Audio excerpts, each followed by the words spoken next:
तुम्ही कमी खात आहात, वॉकिंग करता, तरी सुद्धा तुमचं वजन कमी होत नाहीये का? विशेषतः 40-85 नंतर तुमच्या पोटाभोवतीचा फॅट वाढत आहे का? तर हा फक्त डाएटचा प्रॉब्लेम नाही. हा मेनोपॉज म्हणजेच पाळी बंद होण्याचा काळ याच्याशी रिलेटेड वेट गेन असू शकतो.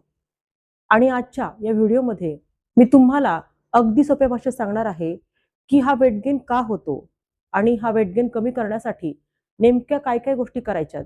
तर त्यासाठी हा व्हिडिओ शेवटपर्यंत नक्कीच पहा.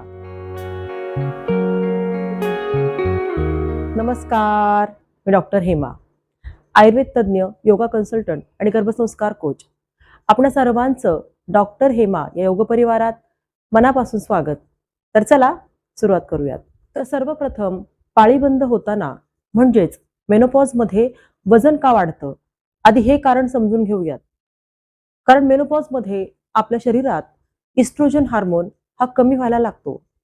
आता हा कमी झाल्यामुळे नेमकं काय होतं, तर नंबर 1 म्हणजे आपलं फॅट डिस्ट्रीब्युशन बदलतं. पूर्वी हा फॅट आपल्या हिप्स आणि थाईजमध्ये साठायचा, पण आता हा फॅट आपला बेली एरिया म्हणजे आपल्या पोटाभोवती साठायला लागतो. आता नंबर 2 म्हणजे आपलं मेटाबॉलिझम स्लो होतो. पूर्वी जेवढं खाल्लं तरी चालायचं, पण आता त्याच खाण्यावर वेट वाढायला लागतो. आता नंबर 3 आपला मसल मास कमी होतो, कारण मसल कमी म्हणजे फॅट बर्निंग कमी होतं. आता नंबर 4 म्हणजे आपला स्ट्रेस वाढतो आणि यामुळे आपल्या शरीरामध्ये कॉर्टिसॉल नावाचं हार्मोन हे सिक्रेट व्हायला लागतं आणि कॉर्टिसॉल वाढल्यामुळे आपला बेली फॅट हा अजून वाढतो. म्हणजेच तुमचा बेली फॅट वाढणं हा तुमचा फॉल्ट नाही, तर तुमच्या शरीरामध्ये हा काही जो नॅचरल चेंज चालू आहे, तर त्यामुळे हा फॅट वाढत आहे. तर आता आपण बघूयात की बऱ्याचशा स्त्रिया वजन कमी करण्याच्या नादामध्ये नेमक्या काय चुका करतात. तर चूक नंबर 1 म्हणजे खूप कमी खाणं, बऱ्याचदा उपाशी राहणं. आता चूक नंबर 2 म्हणजे फक्त वॉकिंग करणं. आता चूक नंबर 3 म्हणजे क्रॅश डाएट करणं. चूक नंबर 4 म्हणजे प्रोटीनचं प्रमाण आपल्या आहारामध्ये अतिशय कमी घेणं. आणि चूक नंबर 5 म्हणजे एक्सरसाइज टाळणं. तर या सगळ्या गोष्टींमुळे वेट कमी न होता ते अजून आहे तसं स्टक होतं.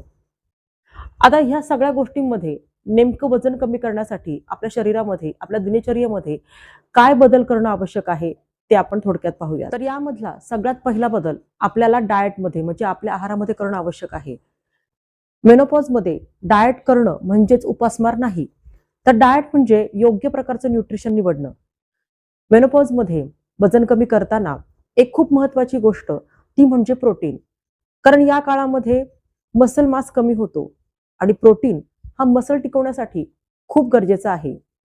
मसल टिकला तरच फॅट बर्निंग चांगलं होतं आणि वेट लॉस शक्य होतो. तसंच प्रोटीनमुळे आपल्याला भूक कमी लागते आणि त्यामुळे आपलं ओव्हर इटिंग आपल्याला टाळता येतं. आता प्रश्न असा येतो की मग प्रोटीनमध्ये आपण नेमकं काय खावं? तर मूग, हरभरा डाळ, पनीर, दही, टोफू, मोड आलेले कडधान्य आपण घेऊ शकतो. नॉनव्हेज घेत असाल तर अंडी, चिकन, मासे आपण खाऊ शकतो. प्रोटीन घेताना एक सिंपल रूल आपल्याला लक्षात ठेवायचा आहे की प्रत्येक जेवणामध्ये थोडं थोडं प्रोटीन असायलाच हवं. उदाहरणादाखल बघायचं झालं तर पोळी भाजी सोबत 1 वाटी डाळ किंवा थोडं पनीर किंवा मोड आलेली कडधान्य आपण घेऊ शकतो. कारण आपण एक कॉमन मिस्टेक नेहमी करतो, ती म्हणजे फक्त पोळी भाजी खाणं आणि प्रोटीन स्किप करणं. त्यामुळे आपलं पोट भरतं पण बॉडीला प्रॉपर न्यूट्रिशन मिळत नाही. म्हणून मेनोपॉजमध्ये वेट कमी करायचं असेल तर प्रोटीन वाढवणं खूप महत्त्वाचं आहे. मेनोपॉजमध्ये आपल्या आहारामध्ये वेट लॉससाठी एक खूप महत्त्वाची गोष्ट आहे, ती म्हणजे फायबर. तर फायबर म्हणजे फक्त पोट साफ होण्यासाठी नाही, तर ते वेट कंट्रोल, डायजेशन आणि हार्मोन्स बॅलन्ससाठी खूप महत्त्वाचं आहे. कारण फायबरमुळे आपलं पोट जास्त वेळ भरलेलं वाटतं, सॅटिस्फॅक्टी वाढते, ब्लड शुगर ही स्टेबल राहते, त्यामुळे फॅट स्टोरेज कमी होतं, आपली गट हेल्थ सुधारते आणि गट हेल्दी असेल तर मेटाबॉलिझम चांगलं काम करतं. सिंपल भाषेत सांगायचं झालं तर फायबर तुमचं वेट कमी होण्यासाठी बॅकग्राऊंडमध्ये काम करतं. त्यासाठी आपल्या आहारामध्ये दररोज 1 ते 2 फळं जरूर घ्या. सफरचंद, पेरू, पपई, संत्री, मोसंबी, पियर ही हाय फायबर फ्रुट्स आपण आपल्या आहारामध्ये घेऊ शकतो. विशेषतः पेरू आणि सफरचंद ही फायबरसाठी खूप चांगली फळं आहेत. फळांबरोबर भाज्याही खूप महत्त्वाच्या आहेत. भाज्या जितक्या रंगीबेरंगी तितकं चांगलं. गाजर, बीट, दोडका, घोसाळे, भोपळा, पालक, मेथी, कोबी, फ्लॉवर ही हाय फायबर व्हेजिटेबल आहेत. प्रत्येक जेवणात अर्धी प्लेट ही भाज्यांची ठेवा. हा खूप सिंपल रूल आहे. आता याबरोबर आपल्या आहारामध्ये शुगरचं प्रमाण कमी करा. Biscuits, bakery products, processed foods टाळा. कारण या पदार्थांमुळे आपलं वजन वाढतं. आपल्या जठरअग्नी म्हणजेच आपली डायजेशन पॉवर स्ट्रॉंग ठेवणं खूप महत्त्वाचं आहे. त्यासाठी गरम, ताजं अन्न खा. उशिरा जेवण टाळा. आता सर्वात महत्त्वाचा भाग म्हणजे एक्सरसाइज. आणि इथे बऱ्याच स्त्रिया खूप मोठी चूक करतात. ती म्हणजे त्या फक्त एक्सरसाइज म्हणून फक्त वॉकिंग करतात. पण फक्त वॉकिंग करणं हे पुरेसं नाही. तुम्ही वॉकिंग करत असाल तर ते चालूच ठेवा. फक्त ते करताना 30 ते 40 मिनिटं वॉक करा. आपला स्पीड मॉडरेट ठेवा. पण याचबरोबर आपले मसल टिकवण्यासाठी स्ट्रेंथ वर्क आवश्यक आहे. त्यासाठी काही आसनांचा समावेश आपल्या दैनंदिन जीवनामध्ये आपण करू शकतो. तर यामधील सगळ्यात पहिलं सोपं आसन आहे ताडासन. तर यासाठी सुरुवातीला उभे राहिलेल्या स्थितीमध्ये या. आपल्या दोन्ही पायांमध्ये आपल्या खांद्या इतकं अंतर ठेवा. आपल्या दोन्ही हातांचे तळवे एकमेकांमध्ये गुंफून हे हात वरच्या दिशेला घेऊन जा आणि सावकाश जेवढं शक्य होईल तेवढं स्ट्रेच करा. हे स्ट्रेच करताना पूर्ण शरीराला वरच्या दिशेने स्ट्रेच करा. साधारणतः 10 ते 15 सेकंद या स्थितीमध्ये राहा. या आसनाचे साधारणपणे 3 ते 5 रेपिटेशन्स करा. या आसनामुळे आपलं पोश्चर सुधारण्यासाठी मदत होते आणि आपली बॉडी ऍक्टिव्हेट होते. आता यामधील दुसरं आसन आहे भुजंगासन. तर यासाठी सुरुवातीला पोटावर झोपलेल्या स्थितीमध्ये या. आता सावकाश आपल्या दोन्ही हातांचे तळवे गोलाकार फिरवत आपल्या छातीच्या रेषेमध्ये येतील या पद्धतीनं ठेवा. आणि आता सावकाश क्रमाक्रमाने आपलं डोकं, मान आणि छातीचा भाग हळूहळू हात सरळ होईपर्यंत उचला. एकदा शरीरभर उचलल्यानंतर आपली मान जास्तीत जास्त मागे ठेवण्याचा प्रयत्न करा. जर सुरुवातीला आपल्याला आपले हात पूर्णपणे सरळ करता येत नसतील तर ज्या स्थितीपर्यंत आपल्याला आपलं शरीरभर उचलता येईल त्या स्थितीपर्यंतच आपलं शरीर वरती न्या. आता ही स्थिती साधारणपणे 10 ते 20 सेकंद पकडून ठेवा. या प्रकारे ह्या आसनाचे देखील 3 ते 4 वेळा रिपिटेशन्स करा. या आसनामुळे आपला बेली फॅट एरिया स्टिम्युलेट होतो आणि आपलं स्पाइन स्ट्रॉंग व्हायला मदत होते. आता तिसरं आसन आहे पवनमुक्तासन. तर या आसनासाठी पाठीवर झोपलेल्या स्थितीमध्ये या. आता सावकाश आपले दोन्ही पाय गुडघ्यामध्ये वाकवून पोटावर घ्या. दोन्ही हातांनी आपल्या पायांना मिठी मारण्याचा प्रयत्न करा आणि हातांच्या साहाय्याने पायाचा दाब पोटावर वाढवा. या स्थितीमध्ये साधारणपणे 15 सेकंद राहण्याचा सराव करा. त्या आसनाचे देखील 3 ते 4 वेळा रेपिटेशन्स करा. या आसनामुळे आपलं डायजेशन म्हणजे आपली पचनशक्ती सुधारण्यासाठी मदत होते. ब्लोटिंग कमी होतं. तर आता आपल्याला मेनोपॉजच्या या काळामध्ये वजन कमी करण्याच्या प्रवासात प्राणायाम देखील अतिशय उपयुक्त ठरतात.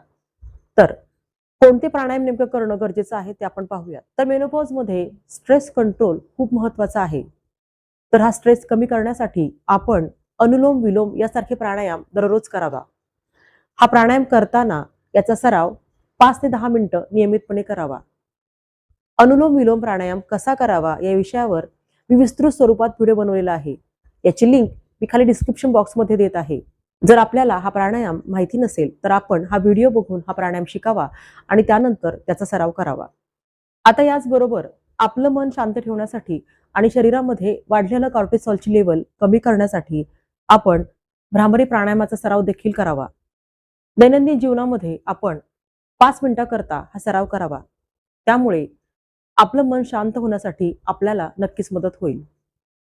भ्रामरी प्राणायाम कसा करावा या विषयावर देखील मी विस्तृत स्वरूपात व्हिडिओ बनवलेला आहे.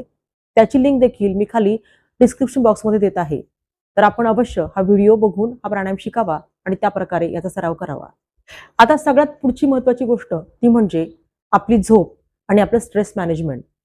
कारण तुम्ही एक्सरसाइज करता, डाएट फॉलो करता, पण झोप नीट नसेल तर वेट कमी होणार नाही. त्यामुळे 7 ते 8 तासांची झोप ही अतिशय आवश्यक आहे. त्याचबरोबर आपला स्ट्रेस कमी करण्यासाठी आपण मेडिटेशन, योगनिद्रा तर यासारख्या उपायांचा देखील अवलंब करावा. यामुळे आपला स्ट्रेस कमी होण्यासाठी आपल्याला नक्कीच मदत होईल. तर मेडिटेशन कसं करावं या विषयावर देखील मी व्हिडिओ बनवलेला आहे. आपण हा व्हिडिओ लावून देखील मेडिटेशन करू शकता. याची लिंक देखील मी खाली डिस्क्रिप्शन बॉक्समध्ये देत आहे. तर मेनोपॉज म्हणजे आपल्या जीवनाचा शेवट नाही, तर हा तुमच्या आयुष्याचा एक नवीन फेज आहे, जिथे तुम्हाला स्वतःकडे लक्ष देण्याची गरज आहे. जर तुम्हाला मेनोपॉजमधील वेट लॉससाठी आणखीन गायडन्स हवा असेल, तर तुम्ही चॅनलला अजूनही सबस्क्राईब केलं नसेल, तर चॅनलला सबस्क्राईब करा. हा व्हिडिओ तुम्हाला कसा वाटला हे मला नक्कीच कमेंट करून कळवा. आपल्याला हा व्हिडिओ आवडला असेल तर व्हिडिओला नक्कीच लाईक करा आणि आपल्या मैत्रिणींपर्यंत हा व्हिडिओ नक्की शेअर करा. या व्यतिरिक्त देखील आपल्याला मेनोपॉज मधील वजन कमी करण्याच्या संदर्भात काही शंका असतील तर त्या देखील तुम्ही मला कमेंट करून नक्कीच विचारू शकता. आपण आपला अमूल्य वेळ देऊन हा व्हिडिओ पूर्ण पाहिल्याबद्दल आपल्या सर्वांचेच मनापासून खूप खूप आभार. पुन्हा भेटूयात अशाच एका नवीन आणि आरोग्यपूर्ण व्हिडिओसोबत. तोपर्यंत मेनोपॉजमधील स्टक झालेलं आपलं वजन कमी करण्यासाठी मी सांगितलेल्या या सगळ्या उपायांचा अवलंब करा आणि स्वस्थ रहा. धन्यवाद.